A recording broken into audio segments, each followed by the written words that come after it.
बिल्कुल, air India ने एक और हेल्पलाइन नंबर जारी कर दिया है। अपने दर्शकों को बताएं कि एयर इंडिया ने हेल्पलाइन नंबर 1800-5691-444 जारी किया है। यह हेल्पलाइन नंबर आपको दिखा भी रहे हैं, विदेशी नागरिकों के लिए दूसरा हेल्पलाइन नंबर है, यानी दो हेल्पलाइन नंबर्स हैं। आप भारतीय हैं तो आपके लिए जो हेल्पलाइन नंबर है वो इस वक्त स्क्रीन पर है। अगर आप विदेशी नागरिक हैं तो आपके लिए हेल्पलाइन नंबर है +91 8062779200। अब ये जरूरी है क्योंकि इस वक्त आप सोचिए कि जिस भी व्यक्ति का कोई परिवार वाला या परिजन इस फ्लाइट में सवार था, उसके लिए ये इस वक्त बहुत मुश्किल का समय है। उसको जानकारी इकट्ठा करनी है, वो इन हेल्पलाइन नंबर्स पर कॉल करके जानकारी इकट्ठा करेंगे। यह भी स्वाभाविक है कि लोग अभी तक अस्पताल भी पहुंचे होंगे अपने परिजनों को ढूंढते हुए कि क्या वो उपचार करा रहे हैं। बहुत से ख्याल मन में आएंगे, लेकिन इस वक्त की जो खबर आपको बता रहे हैं, 204 मृत घोषित कर दिए गए हैं। बकौल कमिश्नर जो अहमदाबाद के हैं, उन्होंने कहा है कि 204 डेड बॉडीज हमने रिकवर की हैं, बाकी उपचार के लिए ले जाए गए हैं। उनकी भी हालत गंभीर बनी हुई है। जो तस्वीरें इस वक्त आपकी स्क्रीन पर हैं वो इस त्रासदी की तस्वीर बयां कर ही रही हैं और इसकी जितनी ये भीषण त्रासदी रही है उसका ये दुख की खबर है सुचरिता। और वाकई ये जब खबर हमारे सामने आई तब लोग हम स्तब्ध थे कि क्या किया जाएगा, किस तरह का स्थिति होगी। ये कोशिश कर रहे थे कि ये खबर ऐसी ना आए कि ये यात्री विमान है, ये ऐसी खबर ना आए कि ये यात्री विमान है, क्योंकि हम आपस में चर्चा कर रहे थे कि काश यात्री विमान ना हो। हम आशंकित थे इस खबर के लिए। बिल्कुल, और जो घटना हुई है, जो दुर्घटना हुई है इस प्लेन के साथ, 204 यात्रियों की संख्या अभी बताई जा रही है। जो कमिश्नर है अहमदाबाद के, उन्होंने रिपब्लिक भारत से बात की है, GS मलिक, उन्होंने बताया है कि हमारी कोशिश यही, हालांकि उनके लिए भी कठिन परिस्थितियां होंगी इस वक्त, हम समझ सकते हैं, लेकिन उन्होंने बातचीत करके ये बताया है कि संख्या 204 पहुंच गई है। 41 लोग ऐसे हैं जिनका उपचार किया जा रहा है। और अभी इसमें हम ये भी आपको जानकारी दे दें, ये तो प्लेन में सवार लोगों की जानकारी सामने आ रही है, लेकिन जहां पर ये प्लेन क्रैश हुआ है वो डॉक्टर्स हॉस्टल की तस्वीर हम आपको दिखा रहे हैं, जहां पर कई डॉक्टर्स अभी लापता हैं।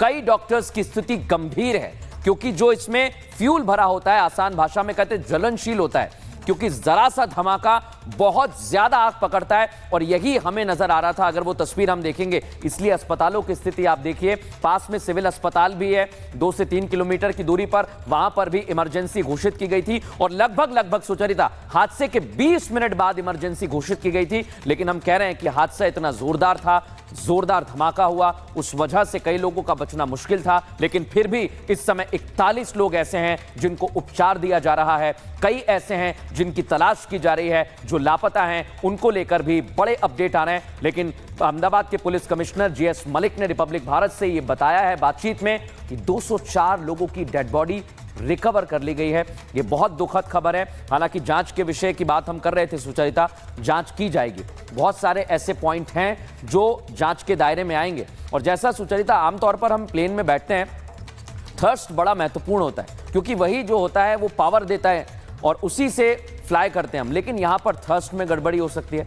स्लैट्स, फ्लैप, अलग अलग चीजें हैं, टेक्निकल टर्म्स हैं, लेकिन वो जांच का विषय है। सुचरिता धीरे धीरे सामने आएगा। लेकिन ये जो तस्वीरें, वो भी हाईलाइट करना जरूरी है कि जब ये प्लेन दिल्ली से अहमदाबाद पहुंचा था, तब एक यात्री ने पहले ही कह दिया था कि इस प्लेन में कुछ खामियां हैं, इस प्लेन में कुछ दिक्कतें हैं। ये बहुत इंपॉर्टेंट पॉइंट है, ये बहुत इंपॉर्टेंट पॉइंट है जिसका सलोनी बात कर रही थी कि एक यात्री जो कि अहमदाबाद, दिल्ली से अहमदाबाद गए और उसी फ्लाइट में ये फ्लाइट आगे जा रही थी लंदन के लिए, तो उन्होंने उस समय ही वो खामियां कुछ पॉइंट आउट की, उन्होंने वीडियोस भी बनाए, उन्होंने वो ट्वीट किया है। अब मैं फिर कह रही हूं कि इसको वेरीफाई करे एयर इंडिया भी, इसको वेरीफाई करे DGCA, इसको वेरीफाई करे सिविल एविएशन मिनिस्ट्री।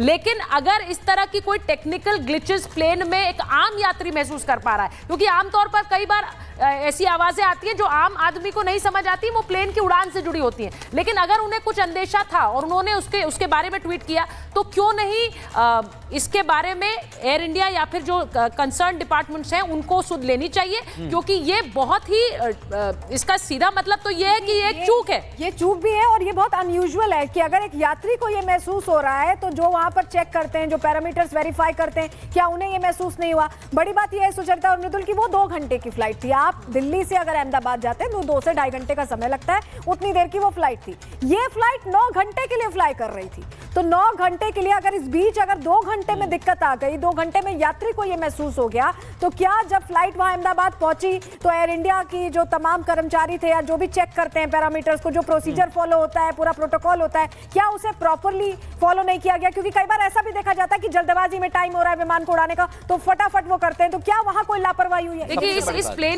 प्लेन में जो हम बता रहे हैं 230 यात्री और 12 क्रू मेंबर्स, 242 लोग इस प्लेन में सवार थे जो दुर्घटनाग्रस्त हुआ है।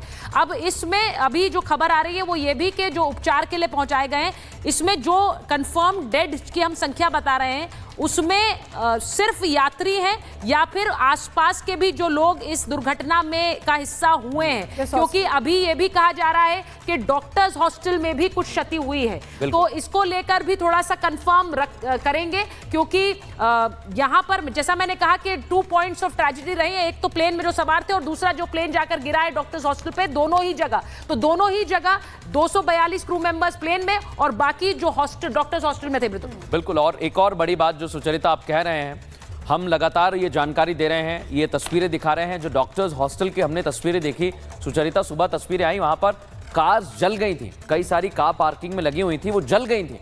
यानी हो सकता है कि उस दौरान, और आप सोचिए 12 बजे के आसपास का वक्त होता है जब आमतौर पर चहल पहल होती है, हालांकि गर्मी का वक्त है, लेकिन वहां पर चहल पहल थी, क्योंकि उसके बाद जब तस्वीर आई तो सड़कों पर ऑटो भी थे, कैब्स थे, कुछ लोग पैदल दौड़ लगा रहे थे, कुछ महिलाएं हमें दौड़ लगाती हुई नजर आई। यानी वहां अफरा तफरी का माहौल था। और एकाएक जब यह हादसे की खबर आई उसके बाद तुरंत कोशिश की गई कि उन लोगों को बचाया जाए, लेकिन एक एक करके बड़ी खबर हमारे पास आ रही है, एक एक जानकारी हम आपको दे रहे हैं। अभी इस समय एक और जो तस्वीर बड़ी खबर आ रही है जिसका मैं जिक्र कर रही थी, जरा वो वीडियो भी दिखा देते हैं। यात्री आकाश ने वीडियो जारी कर दावा किया है कि हादसे के 2 घंटे पहले वो इसी प्लेन से आए थे और इसी विमान AI-171 से दिल्ली से अहमदाबाद वो गए, और उन्होंने कहा कि मैंने प्लेन में कुछ असामान्य चीजें देखी, मैंने एयर इंडिया को पोस्ट करके जानकारी भी दी, मैं और ज्यादा जानकारी देना चाहता हूं, तो उन्होंने इसके बारे में लिखा है। अब यही हम कह रहे हैं कि अगर इस प्लेन में कुछ असामान्य उन्होंने नोटिस किया, उसका वीडियोस भी उन्होंने जारी किए, जो वीडियोस उन्होंने दिए थे,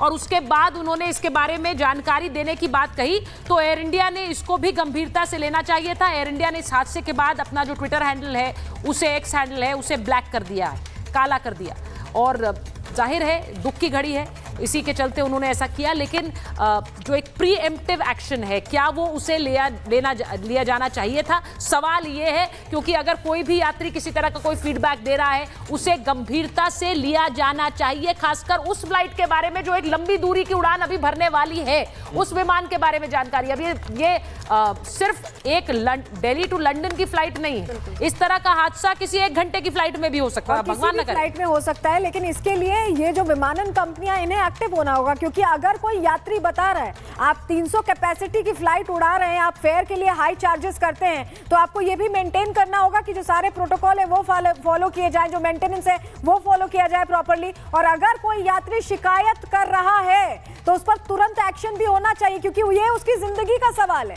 और उसके समेत और जो लोग उस फ्लाइट में सवार हैं उनकी जिंदगी का सवाल है। क्योंकि अभी हम ये देख रहे हैं, ये तस्वीर आई है, जो तस्वीर हम चला रहे हैं इस वक्त, किस तरह से बोइंग के जो विमान हैं उनमें दिक्कतें आई हैं, और ये पहले भी आती रही हैं। उन्हीं को लेकर जो विवाद है इस वक्त हम अपने स्क्रीन पर चला रहे हैं कि कैसे प्लेन के कार्बन फाइबर हिस्सों में खामी थी, इसके बाद ड्रीमलाइनर की डिलीवरी रोकी गई थी, ऐसे करके कई विवाद इससे जुड़े रहे हैं। तीसरा विवाद, ड्रीमलाइनर 787 की बॉडी के हिस्से ठीक नहीं थे। अप्रैल 2024 में बोइंग में काम करने वाले शख्स का ऐसा दावा था। इससे पहले बोइंग को लेकर विवाद रहे हैं।